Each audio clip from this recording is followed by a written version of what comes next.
This is Daron Rahlves, and you're listening to the SnowBrains podcast.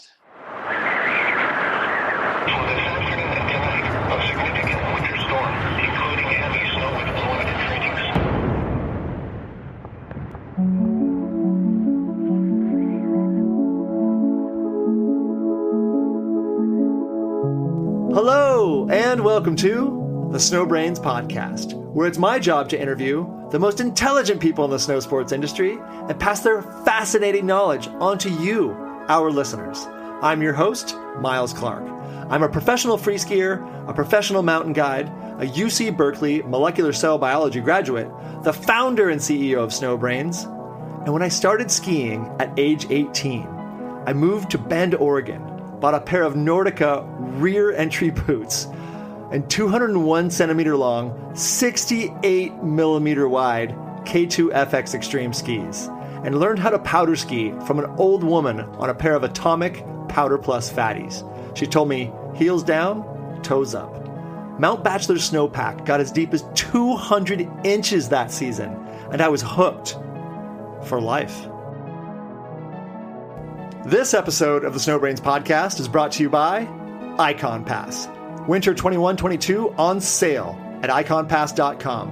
And the best price and the biggest savings of the 21-22 season are happening now. With pass options starting at only $3.99, claim your season of stoke before prices go up on May 5th. Discover pass options at iconpass.com. My guest today is four-time Olympic skier Daron Rahlves.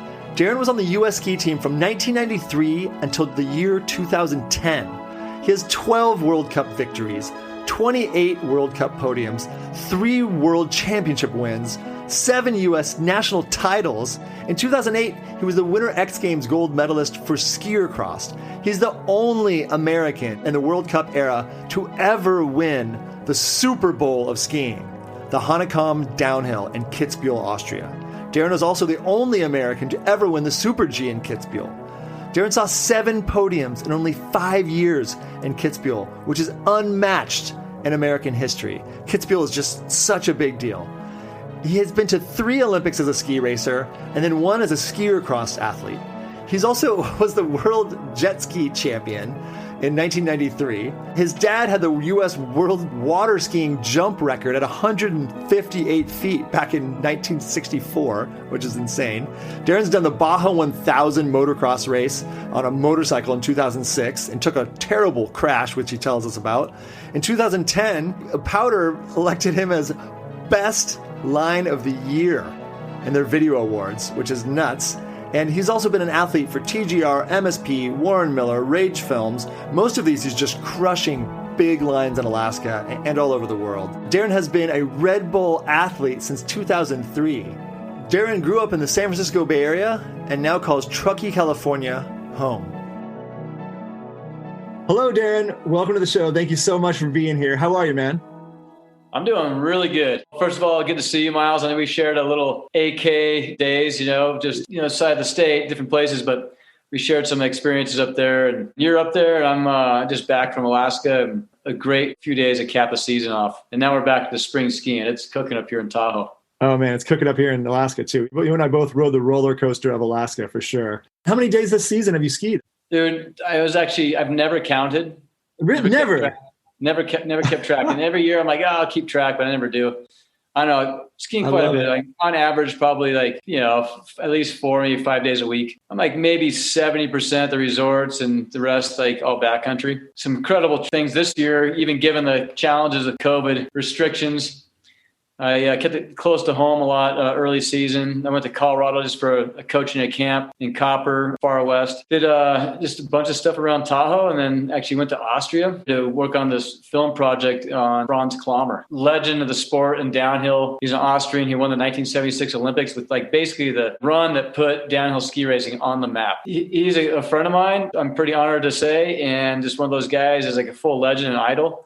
But I was kitted out in his gear, top to bottom, and all the old helmet, suit and the old skinny skis. And we had new bindings that were painted up to look like the old stuff. I was having a ski climber style, get out of control and have like hairy moments on downhill skis going like 70 miles an hour on purpose, which is kind of tough to do, but staying on my feet. So that was a good trip. What's your main goal when you go skiing? My main goal when I ski is just fun, like feeling something that like just excites me. And I want to get a little push, a little adrenaline push, just somewhere where I have to be really focused. And what's your biggest accomplishment in skiing? My biggest accomplishment in skiing is probably, just showing that I belong with the elite level group in ski racing and winning my first World Cup. I had a number of World Cup wins, but the first time is really kind of what just shows you, what you're capable of doing. And I think that was like the big breakthrough. Real and true validation. What's your biggest accomplishment in life? Biggest accomplishment in life, definitely having children, twins, and now they're 13 years old. Whoa. One girl, Miley and Drayson. I think that really rocked me, probably the hardest of any moment in my life, even over winning like St. Anton World Championships or Kitzbühel, Hahnenkamm. It's just, you're bringing a new life into this world. And for me, it was 2 at the same time. It's a lot of responsibility. How do you define yourself?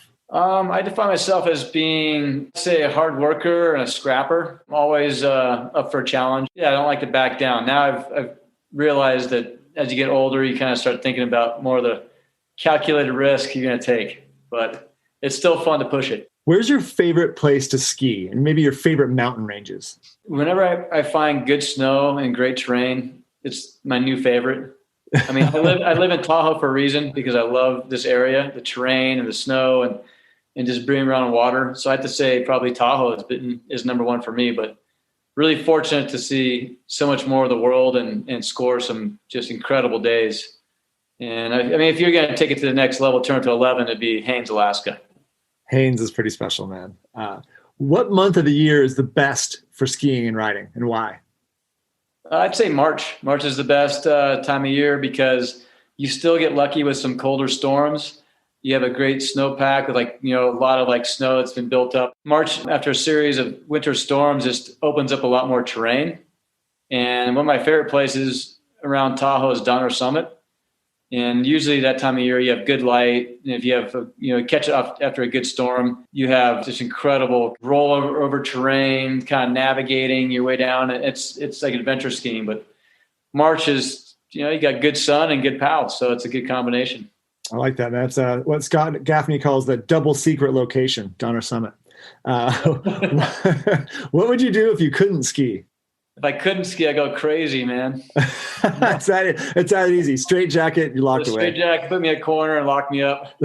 I like it. Now that you don't race anymore, what kind of skiing do you do? Actually, I do get on race skis a little bit and jump in on, some training days. I do a lot of fundraising events. Actually ran a race of downhill up in Jackson Hole this year, which is awesome. Wow. So I was back on the long skis. I do a ton of backcountry and a lot of days at the resorts. It's just, I love taking chair laps where I can just fire off a ton of runs. And I also love the other side where you get more immersed in the outdoors and just earn your turns. What scares you the most in the mountains?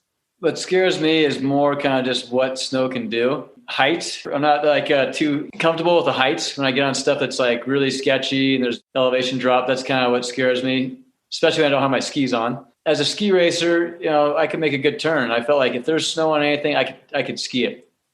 And I had my eyes opened up a couple of times with some slopes that opened up on me and really started getting more aware of consequences and what snow does. And I mean, as a ski racer kid growing up at a resort, I never even thought about, avalanche being a problem for me. It was just something like the big, crazy mountains. The more you're exposed to that stuff, you see people get crushed by slides, or I've lost some friends. It's eye-opening. And so I am super aware these days. Avalanches are so scary, especially someone at your level of skiing where you have so much control, because avalanches take your control away. And that is terrifying for almost everybody. One that kind of opened my eyes up years ago is before Avalon or airbags. I was up in Haines, and I was luckily just under the snow surface. I could punch my way out, and I was all good. Here in Tahoe, it was my wife's birthday. We were out cat skiing in Coldstream area, and we were just not really focused on, the potential danger.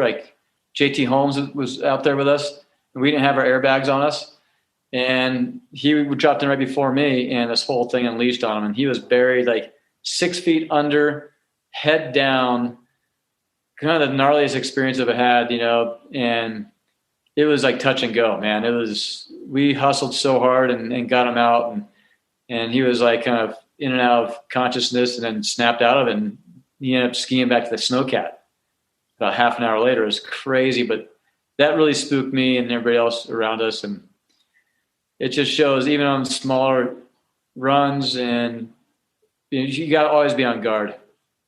Absolutely. And yeah, thanks for sharing that story. I remember reading that story when you guys rescued JT Holmes, and I was just so impressed with the protocol and how you guys got him out so quickly. So congrats to you guys. I know that he appreciates you guys a lot. Well, yeah, thanks for that. But it was group effort, and we had the numbers, like if it was like me and Michelle and JT and that happened, like tragedy that day, but it was her birthday that day, and we were out catch skiing.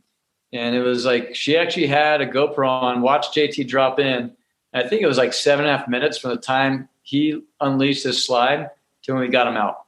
And he was impressive under a ton of snow, Miles. It was super scary. Like, his mom wrote me a really nice letter, just thanking us for what we did, and it's like, geez, I mean, we do everything possible, to get anybody out. And, with you and your friends, it's like that much heavier. Even more meaningful. Wow. Well, I'm so glad that it came out that way. But yeah, so that's the number one thing that scares me the most in the mountains is potential for avalanche or avalanches. What's the scariest race course on earth, and why? I mean, hands down, scariest race course is the Hahnenkamm in Kitzbühel. There's just really high consequences there. It starts off like in your face, and it's so fun. It's my favorite race to run. And I like it because of the amount of focus you need at the strife. That's the name of the track. I'd walk up the first night on the race hill in the dark when no one else is around, and kind of like almost speak to the mountain in a way and say, hey, I'm excited to be here. Really looking forward to trying to come down and just ski as fast as I can. But like, please keep me safe. Have this talk with the mountain in a way, it's like that, in a way, if it could have a conversation with me, be great, but I was just leading this conversation. I got full respect, but I'm coming out here to own you. So help me, keep me safe and help me go fast, And I just felt like it was more of an intimate connection, and it was a way of just like dealing with the fear a little more. You're ripping down this mountain. You're about 1 minute and 40 seconds into it, and you jump off the Hausberg Kante into the traverse, and it's really demanding section of the race hill. I mean, you are tired. You're pretty tapped out at that point. So you're hanging on and just full grit, just trying to like push as hard as you can and pull it off. And that's where you see a lot of crashes going on, because guys just like, get eaten up on that section. How fast are you going right there? I'd say mid 60s, but it's rough. It's a blind kind of roll. It's like all stair stepped out. It's full blown ice. You're basically just like trying to keep elevation, keep moving, projecting yourself forward, but just touching down wherever you can. And like as soon as you touch down, you try and like just lay into it, juice it really quick. So you keep that momentum moving forward and keep your elevation. And then you drop into the Zielschuss, which is going to the last jump, the finish, and speeds kick up there like mid 80s. Wow, unbelievable. I love the mindfulness that you're exhibiting by walking up there at night and communicating with the course. That's not something you hear a lot about in skiing, nor ski racing. I love that. And mindfulness is definitely a big deal to myself and a lot of people that I ski with. And then just the fact that you're only the second American to ever win the Hahnenkamm, which is the gnarliest ski race, the Super Bowl of skiing, if you will. And I don't know, has another American ski racer won that race? Well, Buddy Warner back in like the 60s. 1959, I think. Prior to the World Cup. Right. Okay. So just you two. Yeah. I mean, so just the two of us. Wow. And, I mean, modern day World Cup ski racing, like I'm the only one. So unbelievable. It's pretty awesome to have that. I just was stoked I won it. I would love for another American to feel what it's like to win in Kitzbühel. It's legendary status. I mean, you win there, you got your name on a gondola. I got number 91. So if you make it to Kitzbühel, wait till number 91 comes around, jump on that. I love when friends take a ride in my Gandhi there. And in 5 years, I had 7 podiums. So I was really consistently performing. And I mean, I lost a race there by 3/100ths of a second. Whoa. So that was a potential for another win. But my most incredible feelings have come from racing in Austria, St. Anton, where I won world champs, and then in Kitzbühel. And there's other cool stuff. There's Hermann Maier won in 2001. I was third. And in the finish area, this trap door opens up in the finish area. Like you'd walk over it, there's snow right there. This trap door opens up and it has Sigurd de Strasse, which is Winter Street. Herman walks down these stairs and the hatch closes like it wasn't even there. And it just disappeared. And I was like, what the hell is that? Like, I was just like, oh, I want to know what's down there. And I saw him next weekend, like Garmisch, Germany at the race. And I almost asked him, but I'm like, you know what? I'm going to hold this just to those that win. Like, I don't want to know unless I earn it. I don't ever want to know what's down there. And 2 years later, I found out. So that was pretty cool. What was down there? Can't tell you, man. It's only what I imagined was, the hottest Austrian girls serving schnapps with all the legends of the sport, high-fiving you, and just like having the full-on like legends, the past winners there, just like gathering for a little bit, just welcome to the club kind of thing. So a secret trapdoor at the end of the Hahnenkamm, the Super Bowl of skiing, only for the winner to enter, and then it shuts again, and only people that know what's in there are people who've won that Super Bowl race. Yep. That is intriguing. And what do you love most in the mountains? I love kind of just looking around the mountains and finding new terrain and something unique. There's always something different. Obviously, when you have exceptional snow quality, that's what I love the most, because you could ski. It helps you ski almost anything you want to ski, right? I just love being outdoors. Just thrive off those experiences. What's the funniest accident you've had in the mountains? Actually, it wasn't me, but what comes to mind really quick is I was up at the Rubies, and we're skiing out below this one line of the trees, and one of the guys with us did a full double ejection going about like 10 miles an hour because it got so sticky. Face plant, like didn't have time to put the hands down. So that was a good laugh right there. And, what have been the most fear-inducing and biggest risk ventures of your life? And this doesn't have to be skiing. After I finished ski racing, I did the Baja 1000. Oh, wow. Yeah, on a dirt bike with a couple of guys. And I think that was probably the scariest thing I did, because I was racing at night. You got trophy trucks like out there with you, and you get fully dusted out. And I had a big crash, actually. I got G'd out in this washout, and I couldn't even breathe. I'm just curled up and no idea where the bike is. But these guys ran over to me in the dark. I couldn't believe it. It was in the middle of nowhere. These guys grabbed me and started dragging me off the trail of the road. Wow. Whoa. And I'm like, oh, what's going to happen here? They're just going to completely just ransack me here now. I can't even move. I'm like sucking wind. And they saved me. They pulled me out of off the track, and this trophy truck, like 10 seconds later, came mobbing by. Like I would have been roadkill. And so that was pretty gnarly. And you don't really, the hit was tough to take. And I was just trying to I was luckily uninjured. I was just trying to get my, wind back in my lungs, but I went over the bars and had a big crash there. But thinking about if no one was there, these guys weren't there to drag me off the track, like I could have been run over. On skis, I'd say Arctic Man. Oh, Arctic Man. Tell us a little bit about Arctic Man, because a lot of listeners won't know about it. Well, it's like a really unique event. It had a long running. It's unfortunately not happening anymore. So it's a downhill race. You start on top of this mountain called the Tit.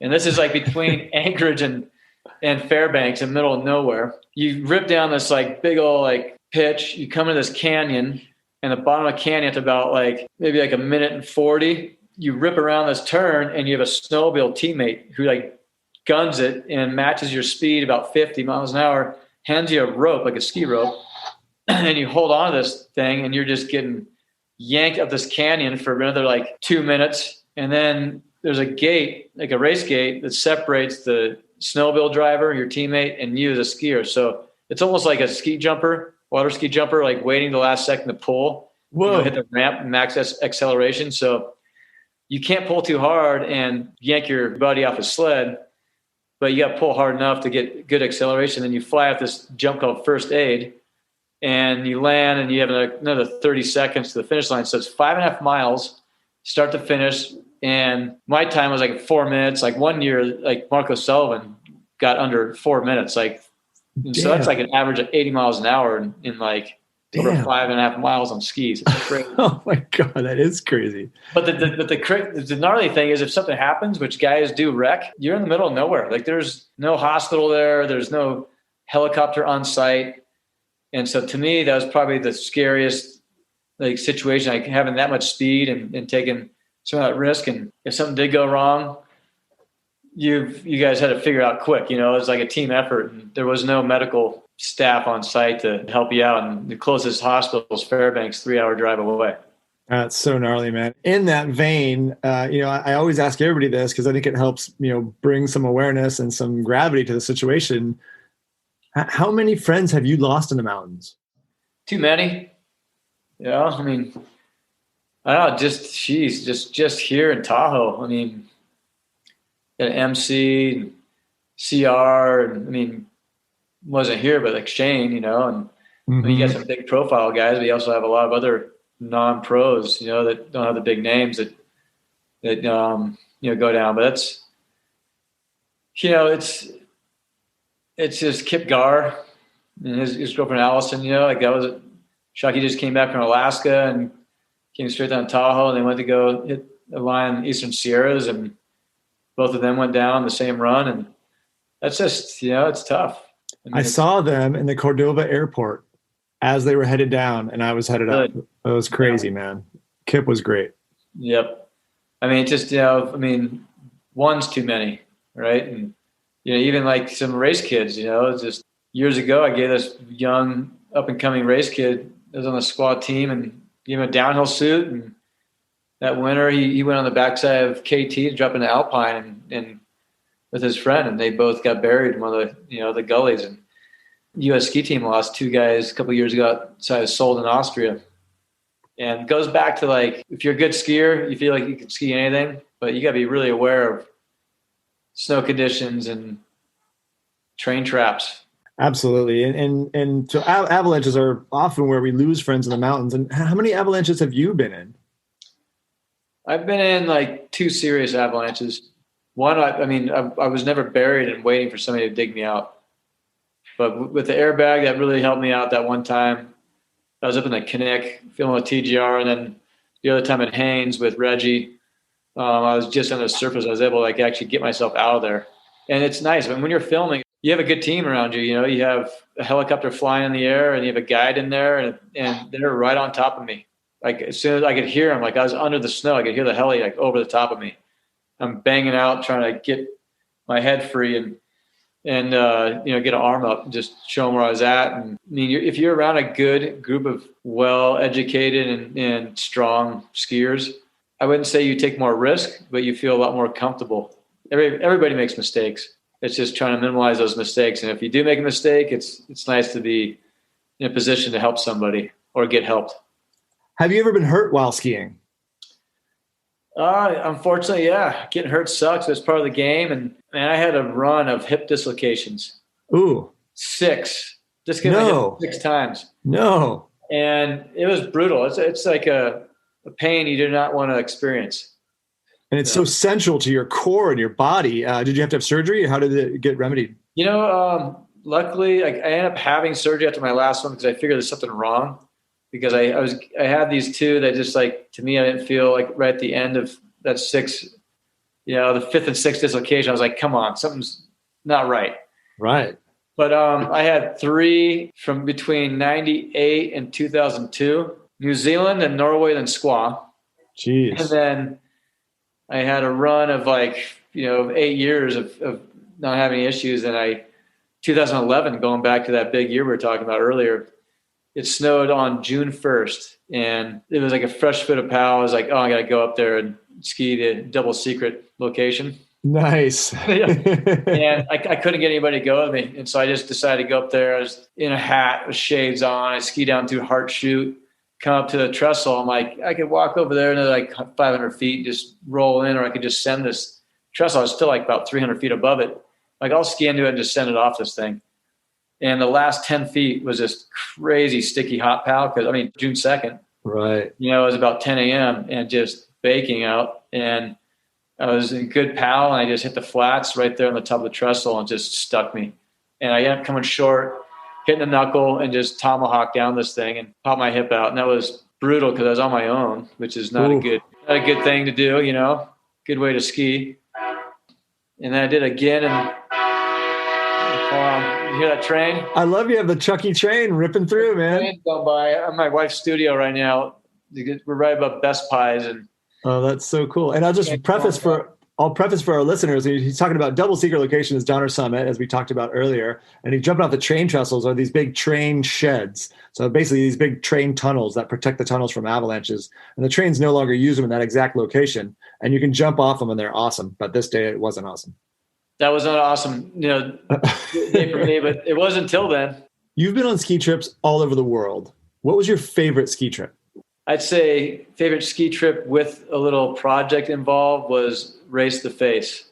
So it's this project I did with Jeremy Heights. It's outside of Zermatt, Switzerland. It was end of May, and it was in 2018. And we put a race course, like a Super G race course on a big mountain face. Wow. And it was so cool because we camped out there, we hiked up, we took the full like alpinist experience. We had a heli drop in, but we had to hike the thing that we skied. That was probably the coolest experience I've had because it incorporated both the things I love, ski racing and big mountain skiing. To be in those mountains of Swiss Alps is just unreal. You know, like that's the only time I've been in the Swiss Alps. So I've always dreamed about being in a place like that. But plus with a guy like Jeremy Heights, it made it more special. And then we had a clock and a course to run.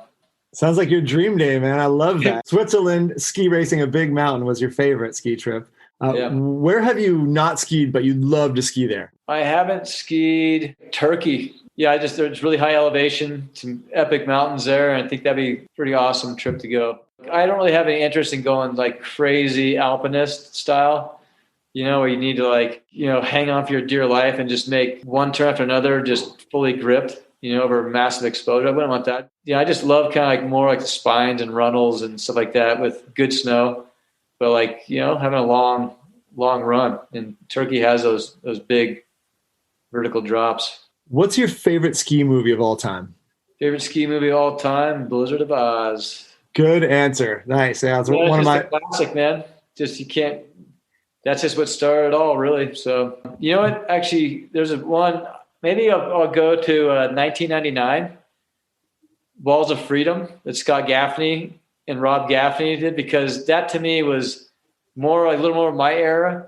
But I actually wrote a letter and sent it in the mail to Scott saying how impressed I was with that and fired up on what he did and kind of bringing more of like the fun and but hardcore, hard charging kind of lines into a ski film. So yeah, I think it was that Walls of Freedom or 1999, whichever one that was. That really is probably my favorite, I'll say. 1999 is my favorite ski movie of all time, especially because there's so much squaw in it. And I think I'm very confident in saying Scott Gaffney changed ski movies forever with the lighthearted, fun nature that he brought to everything. And having Shane McConkey there, who was such a great character for that style of movie making. And that changed everything. And 1999, I still watch on repeat. This episode of the SnowBrains podcast is brought to you by Icon Pass. The 21-22 season unlocked. The promise of adventure ahead and endless stoke on the horizon. The best price and biggest savings of the 21-22 season are happening now. Claim your season of stoke before prices go up on May 5th. With pass options starting at only $3.99, adult and exclusive, limited time, spring savings. There's an adventure for every type of rider, both new to the mountain and longtime shredder. Claim your stoke at the best price with up to $100 off in renewal discounts, up to $200 in child passes. Buy now and ride today at participating destinations. And a new payment plan from as low as $0 down and 0% APR. Explore pass options at iconpass.com.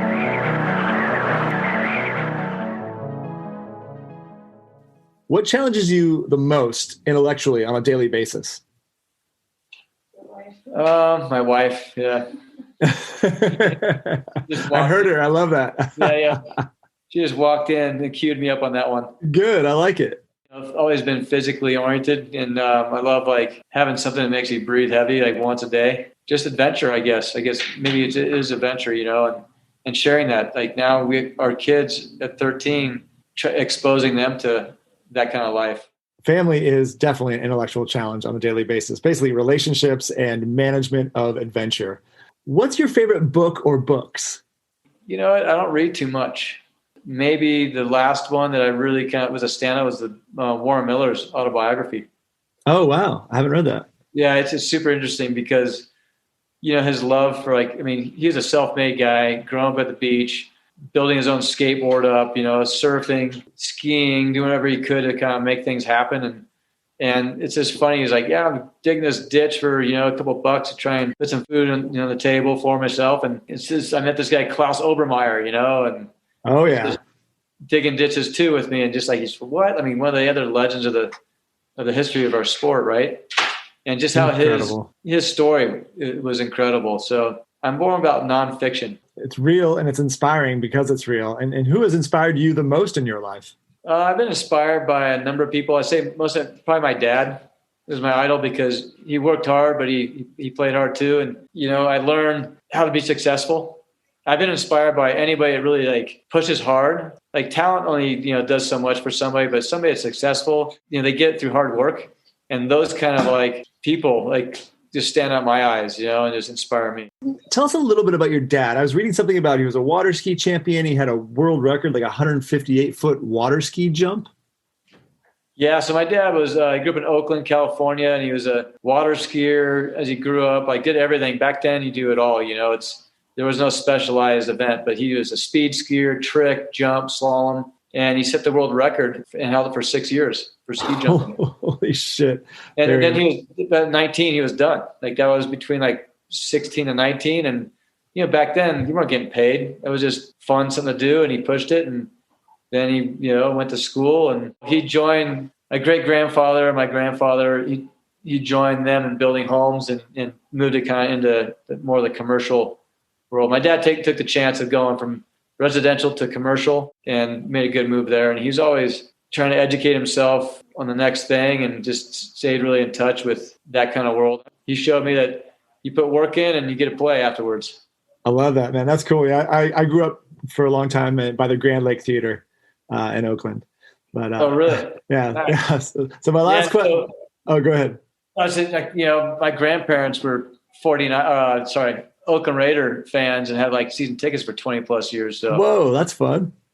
Nice, then, man. I don't know, in the ski racing world, like we have a lot of guys from Colorado on the team and they're just crazy diehard Broncos fans. So it made me kind of like go back to like support the Raiders at any chance I had, you know, because that's the biggest rivalry out there between those two teams. And I love it. Absolutely. And did you ever have a mentor? I had a lot of coaches that I really idolized, and in that way they're mentors. But I'd say when I made the U.S. ski team, the one guy that stands out is AJ Kitt. He was World Cup downhill winner. He was the one guy that kind of like helped me realize like you got to take calculated risk. You got to push it where you can, maintain other places. This is like more of like a mental approach. He gave me a lot of information that helped fast track my skiing career. And so we're super good friends to this day. You know, we got kids almost the same age. So it's fun to have that guy step up in that position for me, help me out a lot. Now we could share a lot of life experiences still to this day. I love it, man. So Daron, you're one of the most decorated ski racers in U.S. history with 12 World Cup wins, 28 World Cup podiums, 3 World Cup championship wins, 7 U.S. national titles. In 2008, you were even the Winter X Game gold medalist for skier cross. You won the 2003, which we've talked about, Hahnenkamm in Kitzbühel, Austria, the Super Bowl of skiing. And you're only the second American to ever do that. Buddy Werner did it in 1959. You're the first American to ever win the Super G in Kitzbühel, and maybe the only one. And you've done 3 Olympics as a ski racer and then 1 Olympics as a skier cross athlete. And so I guess my first question is, which did you prefer competing in more, the Olympics or the World Cup? I'd say World Cup because there's more culture and the fan base is just crazy and there's more energy. Olympics are kind of, there's so much security surrounding the Olympics and things are shut down. They have a limited amount of fans that can show up at the bottom. But when you go to Austria, you're just interacting with these fans all day long. They're top to bottom of the course. You can hear and you feel the energy wherever you go. And to me, that was the most exciting place to ski race was in Austria and Switzerland. Awesome. And what was your favorite discipline? Downhill versus Super G versus slalom? Yeah, I was a GS Super G skier to start, but really wanted to be a downhiller. And I was told I couldn't be a downhiller because of my size by a former ski company I skied for. And I ended up switching brands, and the next year won. Wow. 2 downhills. So it was kind of like in your face moment, but it gave me a little more like fire, to go after something like that. And to me, downhill is just number one because it's the most thrilling, most dangerous, highest speeds, biggest air. How fast are you guys going in downhill? My top speed recorded in a race was 91 miles an hour. Holy shit. Fastest speed ever, 100.6 miles an hour by a French guy in Wengen. Whoa. And which country's Wengen? Wengen's in Switzerland. The Laberhorn. That's that that's that really long track. So you go 90, maybe 100 miles an hour, some people. And then how scared are you in the start gate knowing that's about to happen? No, I was never scared about that. I wanted to go faster, it's you're going fast. You just keep on going faster. Like I was excited for the opportunity. Ski racing, like no one's going to tell you to slow down. No, that's the opposite, right? Yeah. How can you possibly go faster? And it makes me wonder too, are concussions a big deal in ski racing? Do a lot of people get concussions? Because I've seen you guys crash. It's not soft. Is there a concussion protocol? Yeah, there is, and it's more, they're paying attention to it a lot more nowadays than they have in the past.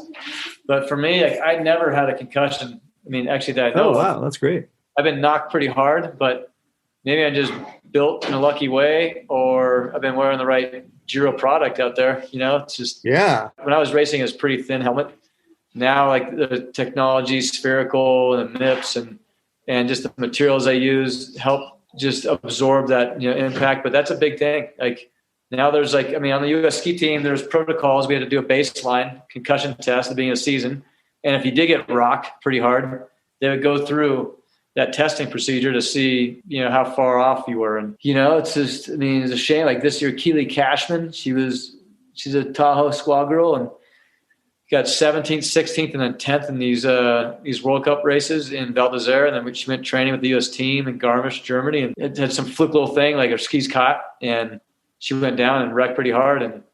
But she was out all season because of a concussion. So brain injuries are probably the scariest thing out there, the skiing. You could break a leg or arm, whatever, and heal up, or tear some ligaments and heal up. But the head is something you got to be really careful with. It's scary, man. And how grueling are these races? I've heard talk of lactic acid buildup being so big at the bottom of a downhill race that you're almost feeling like you need to throw up. Have you experienced anything like that? We did a lot of testing with that stuff, like heart rate and lactic acid buildup. You learn like a warm up, like a good preparation when you do max out, not for too long, but you max out and get the blood flowing. That helps process that when you really kind of like step it up in a race scenario. But I train harder than I ever had a race. I maxed out in training, physical training, where I knew I would never touch that level in a ski race. So I had like that reserve physically, but also that mental like belief in myself to just keep pushing. And for sure, you're fighting for wind, and your legs are just on fire. We call it stumping out. If you have no legs left and you see guys just wilt, just fall over. In a turn or some train, they just stumped out and they just had nothing left. Hit the wall. I never had that. And I think it was because the way I trained. Solid training, man. And, I think people are curious, how do ski racers make money? Is there a good system in place? Are they making any money? It's like most sports, like most individual sports, like the top athletes are making a lot of money. Mm-hmm. And a lot of money, it's nothing to do, like, doesn't compare to like the big stick and ball sports or golf by any means. But if you're top 3 in the world, like consistently, you're definitely making over $1 million, and it trickles down pretty fast. Like maybe if you're top 30 in the world, I don't know, $200,000 or something. You got to be really consistent, win a lot of races. Like, so our main sponsor would be on our helmet. For me, it's Red Bull. That's like the main sponsor. And then the endorsements you have with equipment sponsors. Olympic years are big because you get a lot of others like non-endemic or out of industry sponsors. So I had like 24-hour fitness, Oral Wheat bread deals like with McDonald's. And like, I'm not a, heavy McDonald's eater, but they had this passport to play where they brought physical conditioning and awareness to like inner city schools. So I went to Chicago and went to this elementary school and did this whole thing on like just, physical activity where some of these kids couldn't even kick a soccer ball. They're so uncoordinated, didn't even have the strength. So to me, it was like McDonald's initiative to like really combat like, obesity and just lack of like physical activity for youth. Like they tried to like make that big difference, there. So, and then you get a paid base retainer, and then companies will have like a bonus schedule. So basically incentive, like, the faster you ski, the more you make. And obviously when you're top 3 in the world or on World Cup races, like you're making some good money, but it'll trickle down. And even like there's some companies with lower level athletes that are just trying to bust in the top 30. You can get paid for like a 1 World Cup point if you finish 30th. It's not much, but it's, a way to, put some more money in the bank. It's definitely attainable. Like if you're skiing fast, and I was never really worried about, it was nice knowing I was getting paid, but I wasn't going out there to ski fast to make money. I was going out there to ski fast, to kick ass, and know that I was one of the best in the world. And then all that other, like the money comes in play. And I had an agent. I was just going to say, it sounds like sponsorship is key. So there's got to be agents involved. Yeah. So as an athlete, you don't have resources to reach out to these big global time. Mm-hmm. And so like I hired an agent that was, did a great job for me as far as structuring my contracts, getting, lined up with other brands. And I didn't have to do that dirty work. And I want to have a good relationship, say with Atomic, where I built a relationship with the engineers, the product design team, just the race director and my ski tech. And I went out to like battle about like, money and this and that. Like I had somebody else do that for me. And they make some money off of that too. It's incentive for them. Like typically it's 20%, like it's a big chunk, but 20% an agent will take out of a big sponsorship deal. And I was able to work it down to like 12.5% for all ski industry deals, but like 20% for like the bigger, out of ski industry brands. The non-endemics, that makes sense. Thank you for all that. And I'm so curious about what ski racers can do as far as tricks on skis. And I was wondering, what tricks can you do on skis? Have you ever done tricks on skis? Sure, I could get grabbing here and there. Yeah. I could do a 3. It depends on like the jump, and I'm not gonna like just completely like go for something that's like high consequence. But I've done backflips. I've done 3s. Nice. I think I didn't do a backflip this year, but I probably done like 5 360s this year or something. I love that. But that kind of stuff's fun. Like, I've always thought about it, but I've never done it. Like a hand drag 3. Oh, yeah. It's so cool to me. Yeah. And I just get in the mode where, I don't know, I just built more for straight airs, man. Just downhill, I love just flying through the air. So to me, it's like, it's not even about like pulling a trick. It's about just having that weightless feeling. To me, actually the best stuff jumping to me is find like a gap or a transfer or like a sweet tranny to land into, I'm not just looking to drop off something and land, the same kind of pitch, like a cliff drop. I'm still doing those. I enjoy that, but I'd rather find ways I can like, just send it to like a tranny out there. And I had a really fun day in a silver belt gully at Sugar Bowl, or a couple fun days where I'd like pretty much inspect it like a downhill track and just like map it out and figure out, okay, off that, where can I land up, what can I land on that's going to be a nice tranny? And I end up like putting these sections together and did full top to bottom runs where like a minute 30 of like all these like hips to like blind just errors. And that to me is really fun. And it could be something small and land on like a little mini kind of like almost like a size of a curve, like little tranny, or it could be something bigger where I need a bigger transition to find. I feel like you're just describing skier cross to me. And that's so interesting because you made the transition from being a World Cup Olympic ski racer to being a World Cup Olympic skier, cross skier. And in 2010, you were in the Winter Olympics in Vancouver, Canada. And so I'm kind of curious, the way you're talking about it, I could see there's some passion there. How did that skier cross transition from ski racer to skier cross happen for you? Well, it was not an easy move from the World Cup. I was having a ton of fun skiing the best races or racetracks in the world, and having a lot of support doing it. But I wanted to step away because it was time. Like Michelle, I wanted to have a family. It was like something that I was ready for the next step in life, but I needed something to focus on. And it was perfect timing. Like a couple of like back to Reggie and Zach, Chris, like those guys are running ski cross X Games. And I was like, that'd be fun to do. It's like moto on skis. I ride dirt bikes. I ski. Like you just said, you know, I'm trying to hunt down jumps to like good transitions and all that. But like ski cross had that. And X Games was like the number one venue, you know, a long track. And you won an X Games gold in 2010, which is awesome. Continue. 2008. Oh, 2008? Yeah. So I went into my first, there's actually, it's called the 48 straight. Like there's a pro tour of ski and snowboard, border cross, ski cross. They had half pipe there too. So it was really cool. This guy, Kip Nelson from Sun Valley, he's actually the chairman of the U.S. Ski and Snowboard Association, but he was a really successful guy and bankrolled this like tour where you had like the Whalers, Michael Franti playing. We had pipe going off, men and women, ski cross, border cross. It was awesome, like festival style series. And we did Sun Valley, Breck, Aspen, Squaw.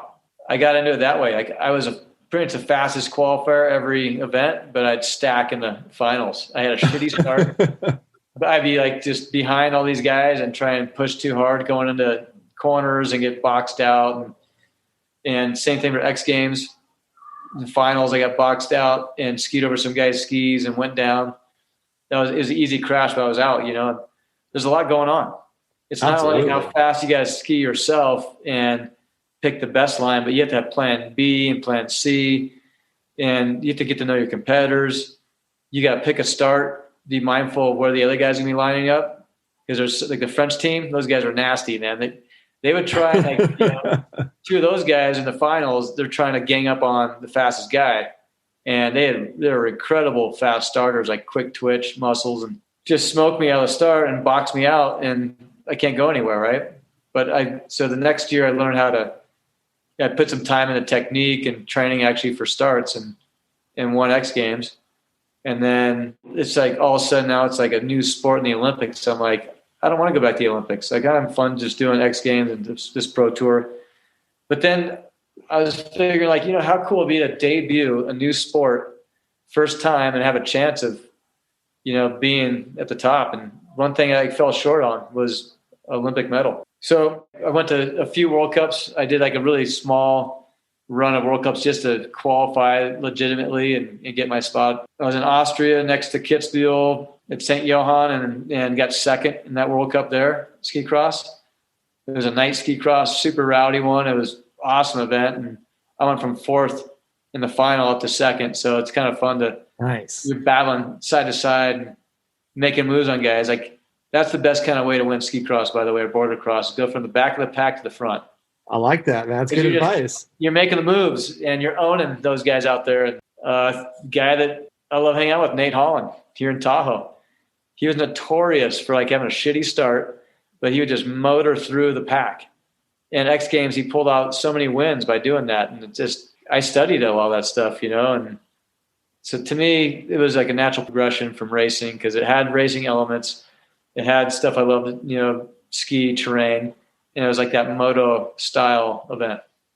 And then I think that obviously flowed into your Rahlves Bonsai Tour. And I don't even know how to describe it. So could you tell us what was the Rahlves Bonsai Tour and why was it different? Yeah, well, that to me was really cool to be part of. And going back to, it's like a natural ski cross, you know, head-to-head race where it was all natural terrain. There was nothing on a groom run. And to me, I just wanted to see who was the fastest top to bottom at a ski resort.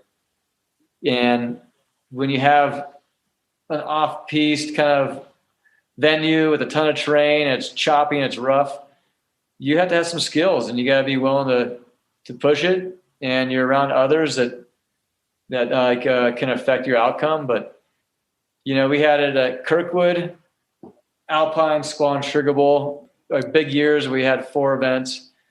And I just wanted to showcase like the sport of, you know, it was kind of going back to that 48 straight. Like I wanted to have a more of like a full encompassing event, men and women, ski, snowboard, bring them all together, have a blast, you know, learn from each other, like have others feel uncomfortable and learn something out there. And I tell you, Miles, like I saw progression from all the athletes, getting better and stronger. There's great connections that we made, and it's still close to my heart. It was sad to see it end, but it was a good 6-year run, and I think it was just one of the ultimate rootsy kind of hardcore events. It was very rootsy. It was very hardcore. It was amazing to watch. The videos were incredible. I mean, he described it, but it's basically big mountain skiing, almost Chinese downhill, but with gates.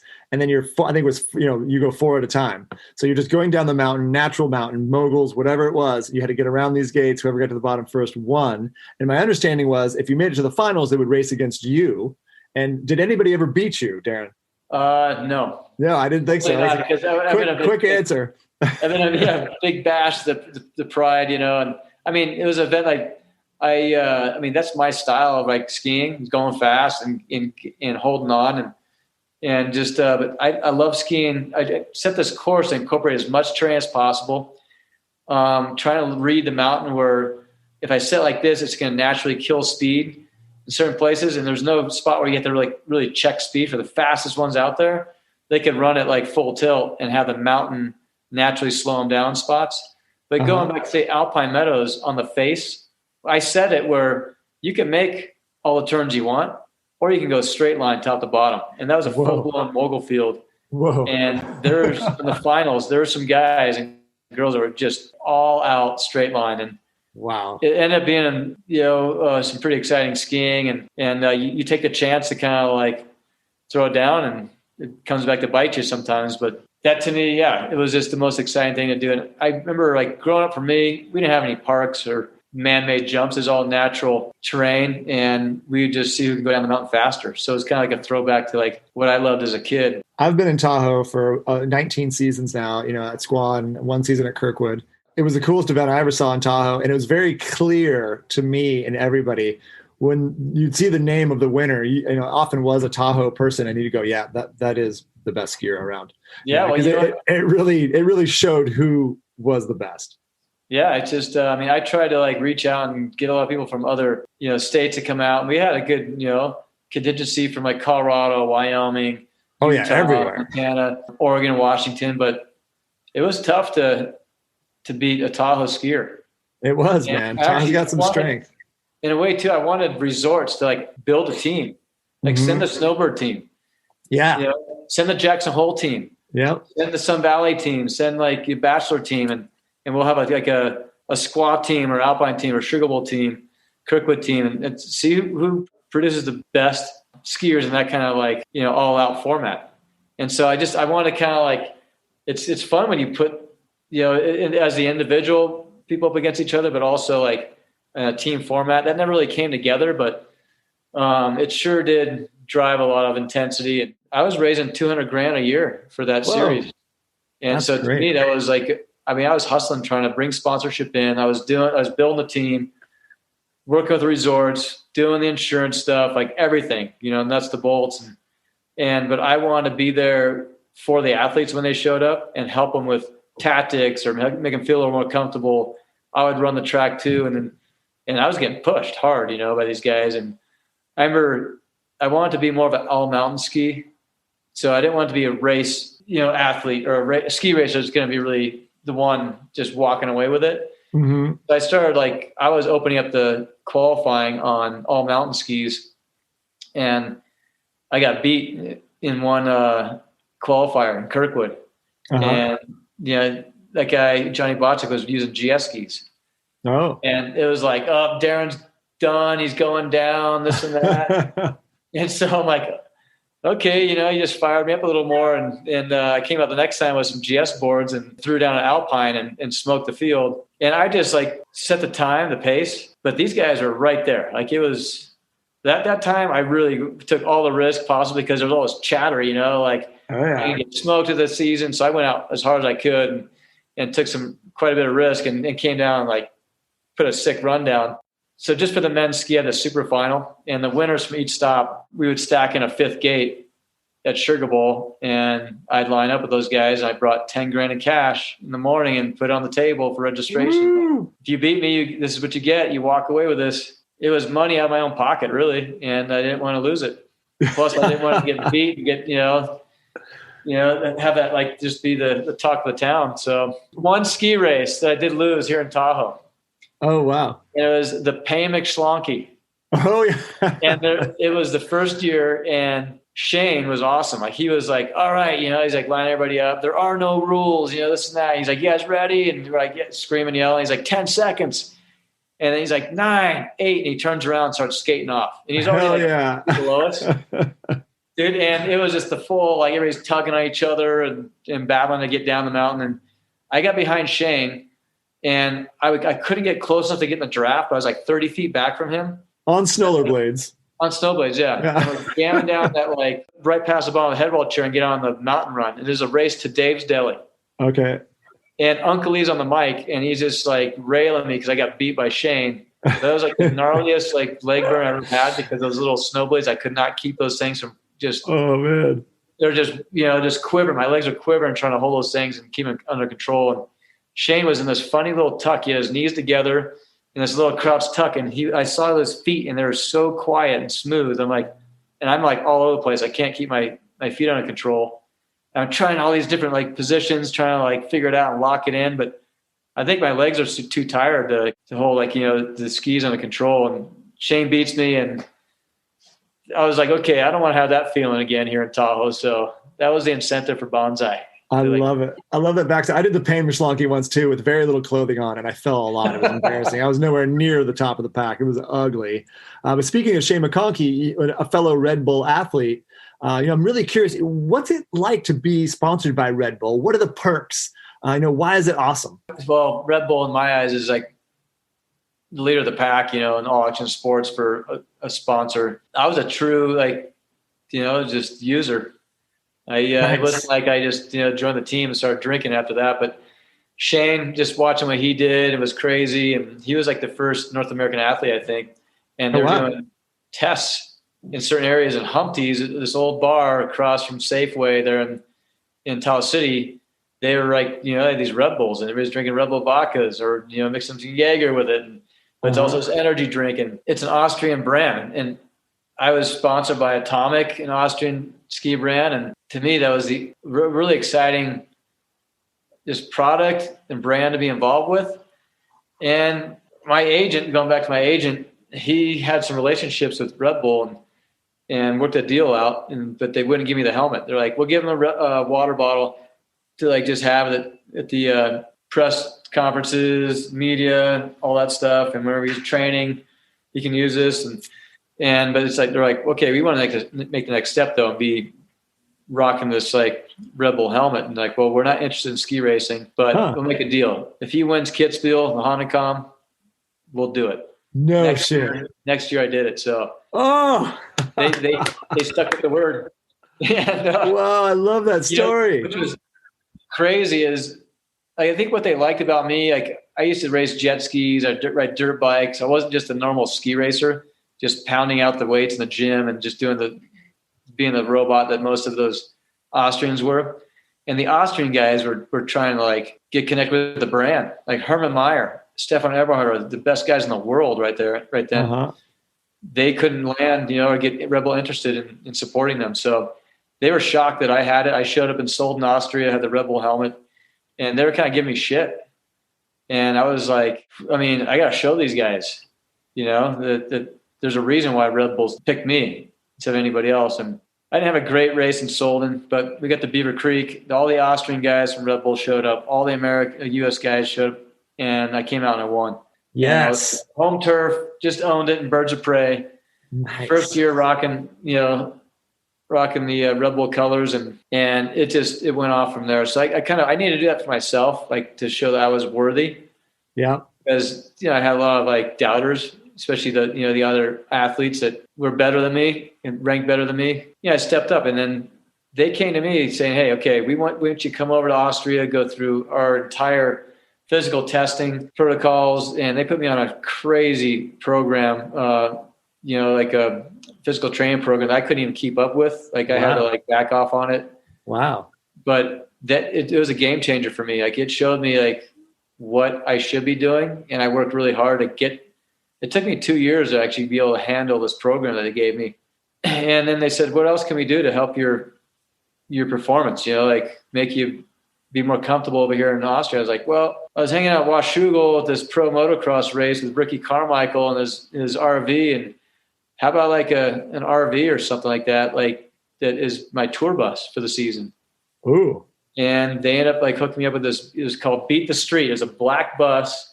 This is like a German company that supplied like, Megadeth, Black Sabbath, and whatever, like for years, all these like top notch, like big heavy bands. And I had a driver. I had this bus completely decked out. It was my sanctuary in a way. I could get away from like all the hype and the craziness on race day. That's huge. I had food in there. The driver was a chef. So Wow. he cooked for me. I had a spin bike in there. I'd be able to spin and kind of like warm up or like recover. I had a TV where I could watch like all the, the video, the tapes, but I'd be rocking 99, Yeah. Film there to get me fired up for the race. And it was just the next level. So I had that for 3 seasons. And then I had a deal with Audi where I had my own sick, like RS6. I could rip around it and my driver would get the bus to the next, next venue, and I'd roll up and then have my home on wheels right there. And they just go above and beyond. It's not just wearing the helmet and getting free product and getting paid to represent the brand as well as you can. But it was like they're trying to make you into the best athlete possible with bringing the mental aspects there with sports psychologists and the training. If I got hurt, which I got hurt in this big crash in Adelboden in Switzerland, right in the middle of the season, as a world championship year, right before Wengen and Kitzbühel, it was like the heaviest, most focused time of the year. And they got me tied in with like this witch doctor in Salzburg that worked on like the top soccer players, tennis players over there. Dude, he brought this like crazy stick out and started prodding me with a stick. And it was like his weird magical stick. He's like a wizard. And I tell you, I couldn't even stand on my leg. It was a soft tissue injury, nothing broken, but I couldn't even stand on my leg. And in like 3 days, I was able to ski. Weird. And it was it took me still about a week and a half to get 100%, but it went from like, I'm done for the year to working with this guy that like only a few people know, opening up the energy pathways, like doing all that stuff that's like kind of hocus pocus shit in a way. But I believe I'm going to try everything I can. Right. I would say in parameters, like I never doped. I never did any of that stuff where it had any illegal performance enhancing drugs, which, is like, to me, I just want to be clean, and I knew I could do it without having any other illegal kind of measures, but I was willing to work as hard as I could, on any like physical training or physical therapy or eating like, just really good foods and treat my body right. And that to me was like the most important thing. I love it, man. It's clear that Red Bull is extremely supportive, and just it's so important to them to make sure that their athletes are performing, not just performing, but are recovering, performing, and training at their highest level. And I'm so glad that was a benefit to you. Darren, you're getting older now. If I understand, you're about 47 years old. And so, our bodies are changing at this old. I'm 42. I know this is a fact. I'm dealing with some back pain and sciatica right now, after just sitting around too much in Alaska. And so I'm just curious, what did 30 years of ski racing do to your body? And what are you doing now to stay in great shape? I'm pretty damn lucky, Miles. Like I don't have any ailments that like slow me down day to day. My back does get like jacked up once in a while, but I think when you move and you do good functional movements and you stretch, keep that flexibility up, that's helped me a ton. And so at 47, I'm able to go out and charge and push myself. I think the hardest thing for me is recovery these days. Like I don't recover like I used to. I do not recover like I used to either, especially from hard crashes. So climate change. What evidence of climate change have you seen in your lifetime? You know what? I just saw the other day too, flying up to Haines. There's the toe of this glacier receded so much. Like when I first went up there, I remember seeing, this is in 2000. I remember seeing it touch this lake. It's the Davidson Glacier. I'm pretty sure it is the name of it. And it's receded way back behind the lake and just shocking. It's 21 years, right? I've gone up there, like the difference. I'd say it's a small time frame to see such a major change. And when he says Haines, it's Haines, Alaska. And What's next? What's next for you in your journey? I'm still trying to figure out really the big picture, but I love the outdoors. Really involved in ski racing. I'm getting more in touch with like the current athletes, the ski racers and all that. And, for sure it's going to be providing whatever I can for my kids to do whatever they love, but keep working on it day to day. COVID silver linings. We've all gone through COVID, the lockdowns. It's been really difficult, very stressful, but I've found some silver linings along the way. And I'd love you to share with us what silver linings have you seen during coronavirus? The silver lining for me was backing off my travel schedule and being home, really being able to spend time with my wife and kids a lot more and friends at home. That was something special for sure. And then taking a step back, just what do you really appreciate? And that's the time with family and friends. I mean, it sucked for a while, and especially with, seeing my kids, how restricted they were to go play with their friends. And I think that's, I'd say the biggest silver lining is appreciation for the life that we typically get to share with others and, just having less restrictions. But it is what it is, and we're moving through it. And I think we had a lot better ski season than I expected coming into it. Absolutely. Daron, that's it. That's all I've got for you. Do you have anything else you'd like to share here at the end of the show? Well, no, not really. Just SnowBrains. It's really cool to see what you've built SnowBrains into, Miles, and just the passion we share for skiing. I'm just, if there's snow on the ground, I want to ski. Bottom line, and if it's racing or big mountain or ski cross or all that stuff, backcountry touring, I love it all. And just want to inspire others to go out and find what they're made of, make it happen. I love it, man. I'm with you. If there's snow on the ground, I want to ski. Daron, it's great talking with you today. I appreciate you. Thank you so much for being here. Have a great day, man.